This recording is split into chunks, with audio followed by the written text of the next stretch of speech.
Приветствую всех на моем канале, моих постоянных зрителей и читателей, а также тех, кто попал на мой канал впервые или случайно.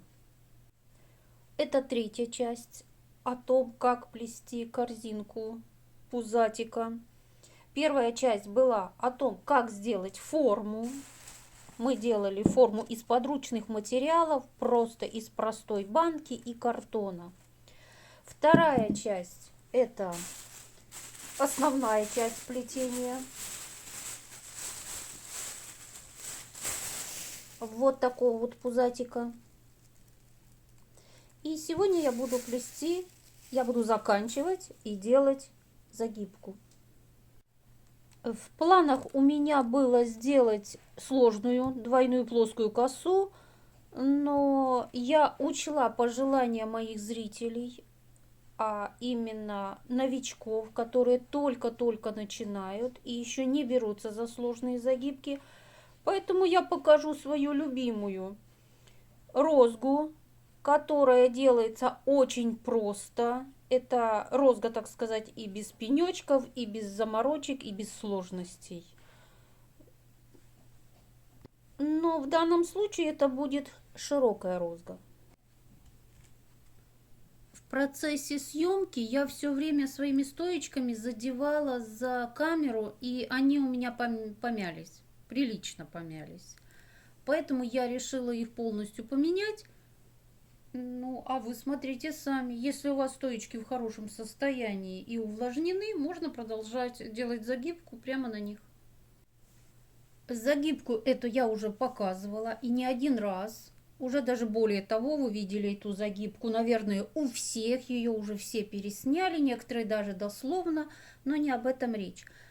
У меня она называется «Простая легкая загибка для новичка».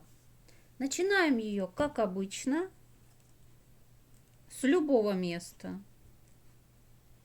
Загибаем стоечки одну перед другой.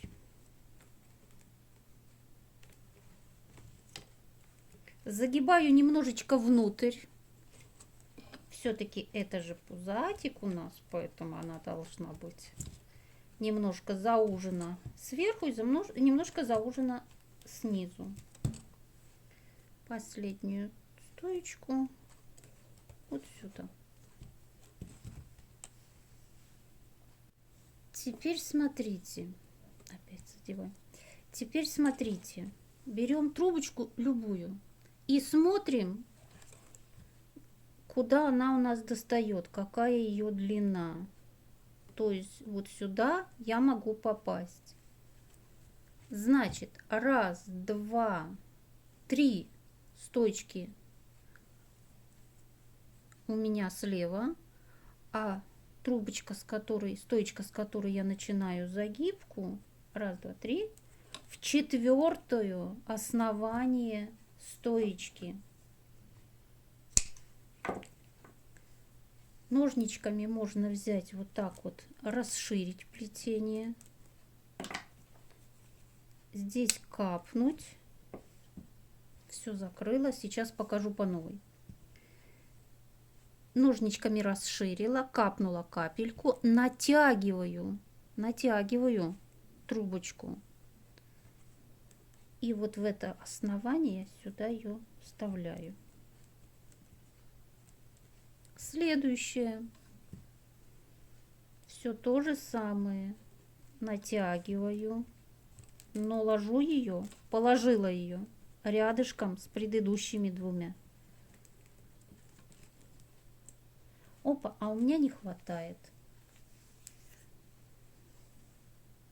Мне очень хочется сделать широкую розгу, но у меня буквально не хватает на то, чтобы вставить вот сюда, в основание. Значит, что можно сделать? Я беру трубочку, которую я обрезала раньше. Фактически беру обрезочек. И делаю из него продолжение трубочки. Сейчас посмотрим, что у меня получится.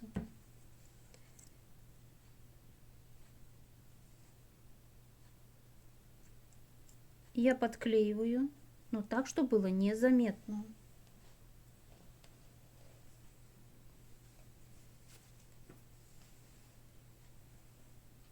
Укладываю аккуратненько до того места, где мне нужно.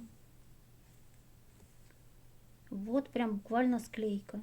И обрезаю.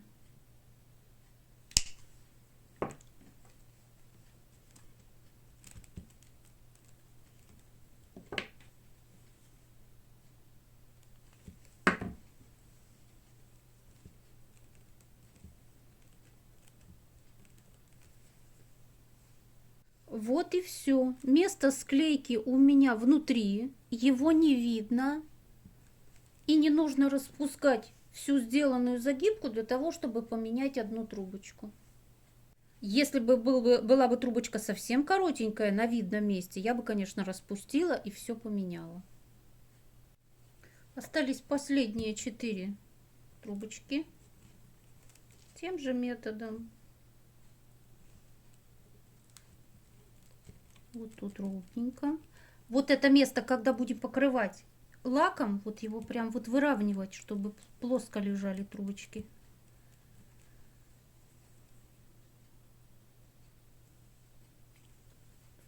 Капелька лака.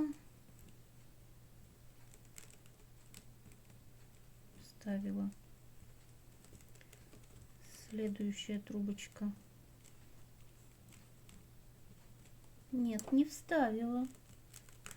Расширила и вставила. Все. Следующая. Вот сюда.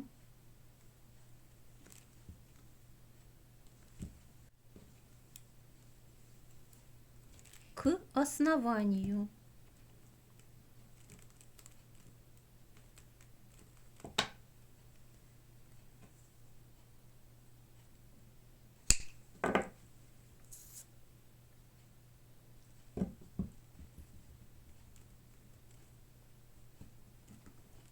Внутрь.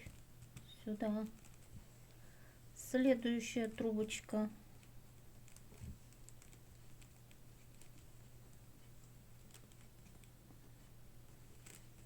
Между этими двумя. И сюда.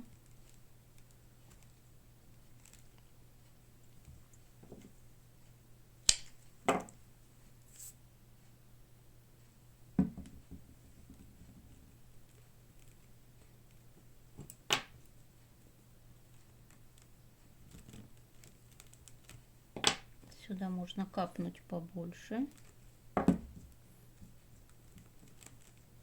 И между двумя. И последняя трубочка.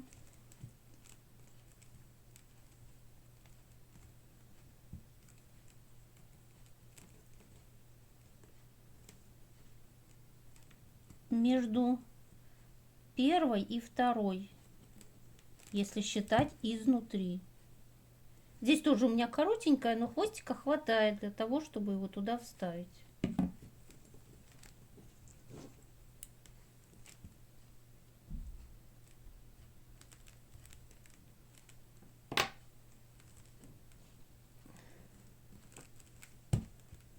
И вот так вот здесь между ними.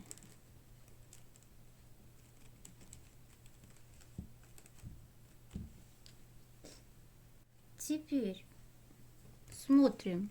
Пенечков не видно. Пенечков нету. Выравниваем нашу корзиночку. И еще раз будем выравнивать на банке. Для того, чтобы круг был ровненький,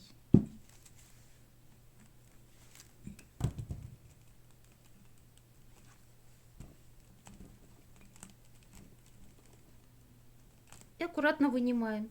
И все, я теперь уверена, что круг у меня ровный. Я покрыла вазочку лаком. Корзиночка у меня еще влажная. Вазочка, корзинка. О чем я подумала? Если кому-то нужна действительно корзинка, можно сделать ручку. Получится замечательно такая маленькая пузастая корзиночка.